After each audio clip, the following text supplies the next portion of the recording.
क्या आप B first semester में हैं और आपने सब्जेक्ट लिया है इंग्लिश लिटरेचर, चूँकि आपका एग्ज़ाम बहुत ही नज़दीक है तो आप सोच रहे हैं कि बहुत ही जल्द मोस्ट इम्पॉर्टेंट क्वेश्चंस को कंप्लीट कर लिया जाए जो कि आपके आने वाले एग्ज़ाम में देखने को मिलेगा।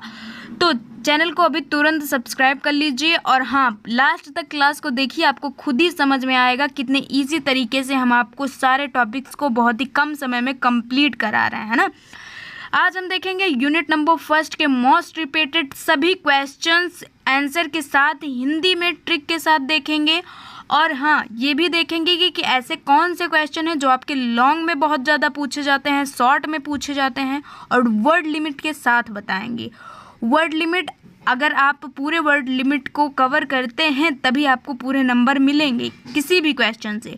तो सब कुछ देखेंगे, ए टू जेड पूरा सब कुछ जानेंगे। आप बस क्लास को लास्ट तक देखना है। आइए देखते हैं आज की इम्पॉर्टेंट क्लास को, important most important repeated questions को। क्वेश्चन जो सबसे पहला आ जाता है, discuss the contribution of Rabindranath Tagore to Indian English literature.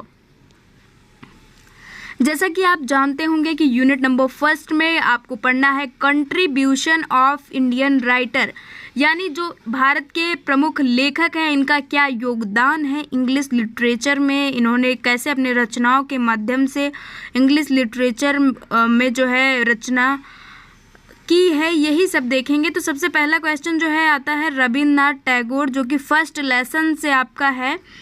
Rabindranath Tagore ने क्या कंट्रीब्यूशन दिया है, ये क्वेश्चन पूछा जाता है शॉर्ट में बहुत ही ज़्यादा ना।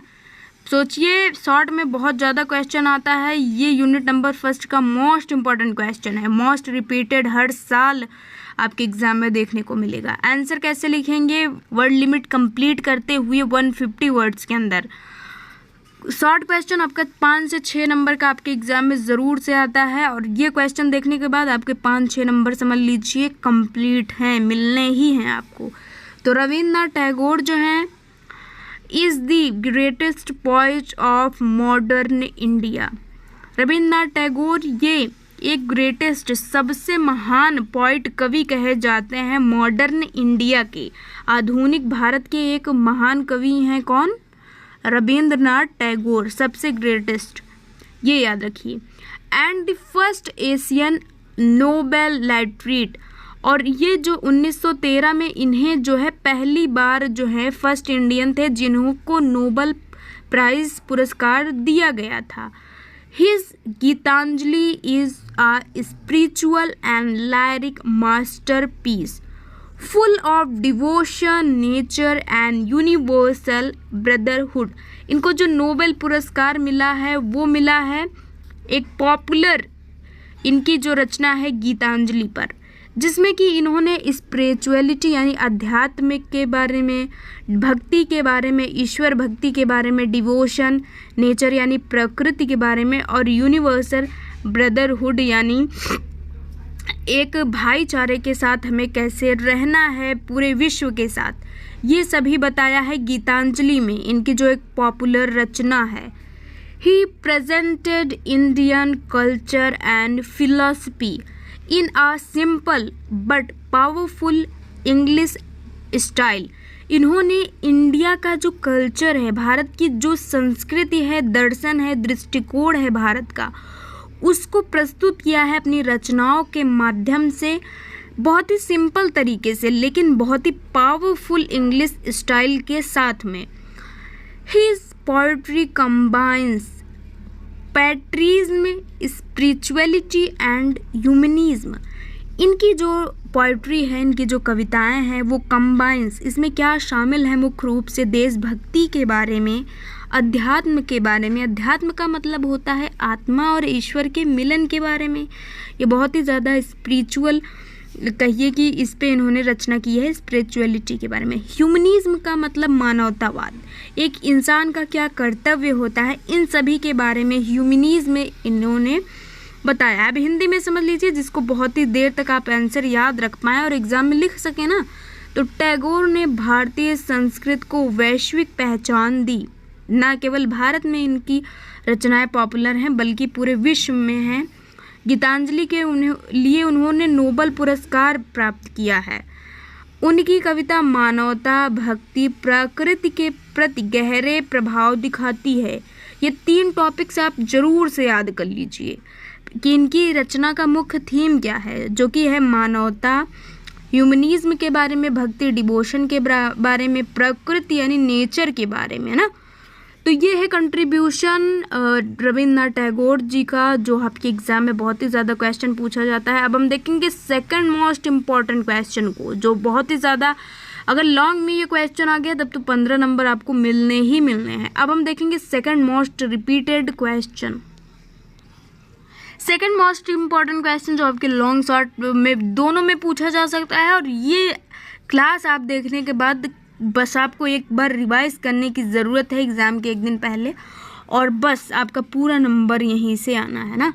तो सेकंड क्वेश्चन जो है वो है write a note on Sarojini Naidu as a poet. एक कवि के रूप में सरोजनी नायडू के बारे में एक टिप्पणी लिखना है या एक नोट आपको लिखना होगा। वेरी फ्रीक्वेंट आस्क्ड क्वेश्चन है, बहुत ही बार बार पूछा जाता है फ्रीक्वेंटली, ना।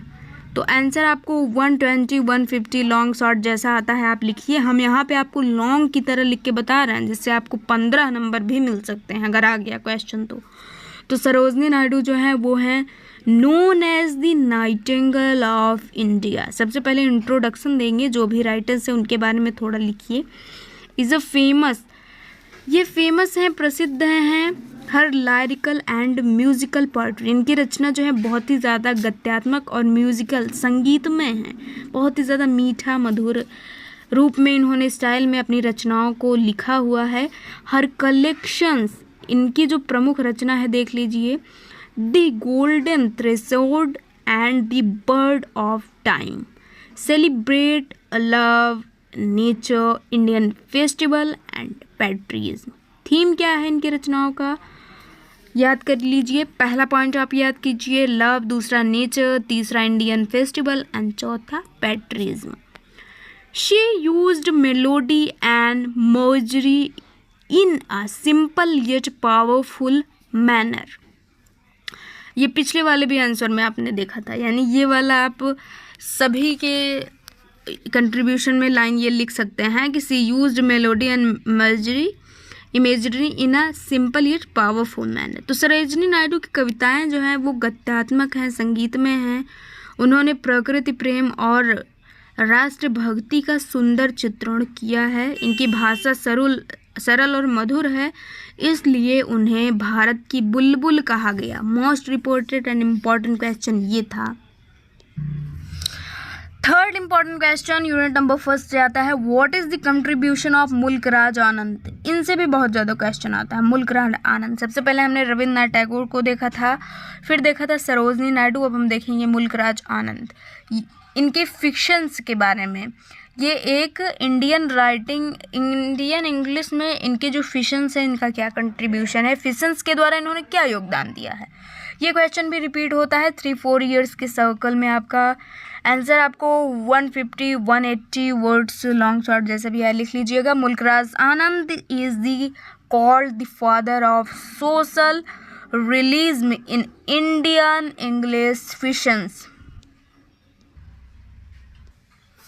मुल्कराज आनंद जो है वो फिक्शंस के फादर कहे जाते हैं, ऐसे ट्रिक याद कर लीजिए, फिक्शंस फादर मुल्कराज आनंद, ना।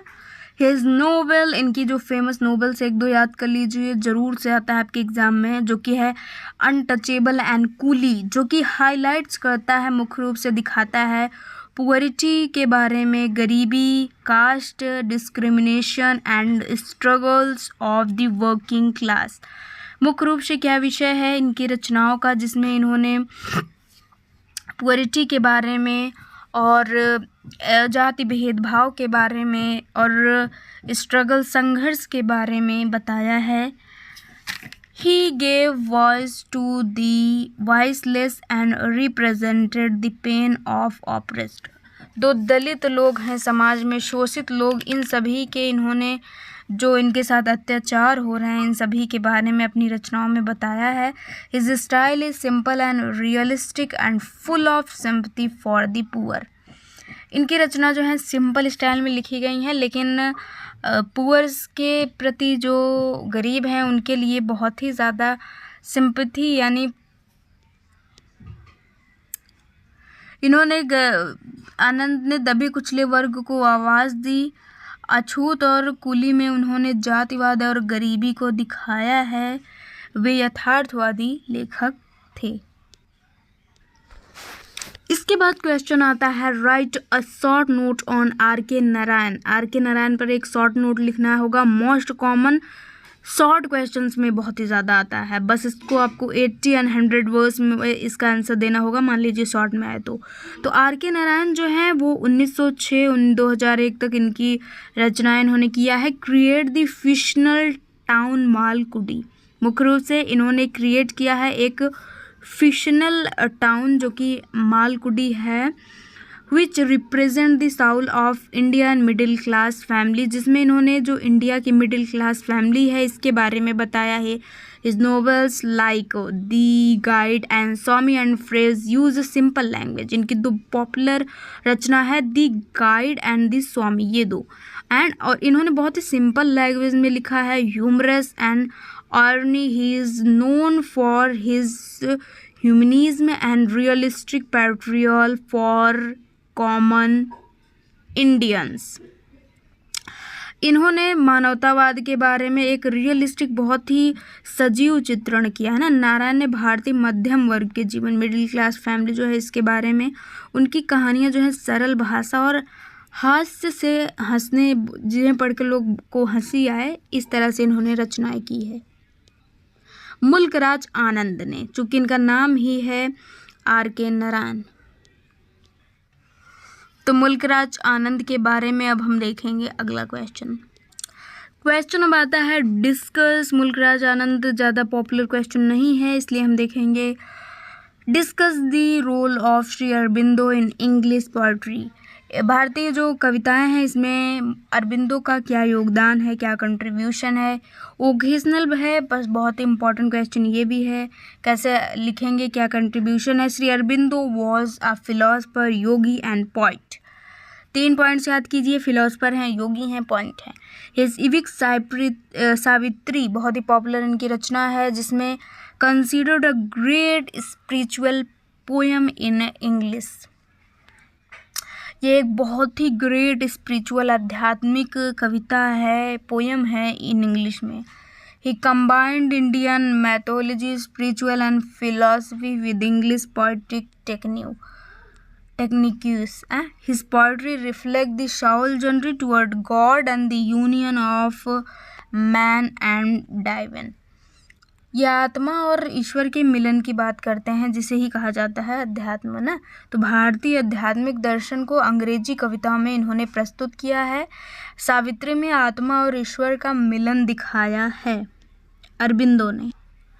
अब इसी के साथ ही आपका यूनिट नंबर 1 के सभी मोस्ट इंपॉर्टेंट क्वेश्चंस कंप्लीट होते हैं। ट्रिक देख लीजिए एक बार फॉर एग्जाम के रिवीजन के लिए। लॉन्ग क्वेश्चन में आप ज़्यादातर क्या पढ़िएगा, कंट्रीब्यूशन ऑफ टैगोर के बारे में, सरोजनी नायडू के बारे में, मुल्कराज आनंद के बारे में और आर के नारायण के बारे में। वहीं शॉर्ट क्वेश्चन जो कि 5 मार्क्स का पूछा जाता है, उसमें अरबिंदो के बारे में क्वेश्चन बहुत ही ज़्यादा आता है, कमला मारकंडा के बारे में, नयनतारा और बबनी भट्टाचार्य के बारे में।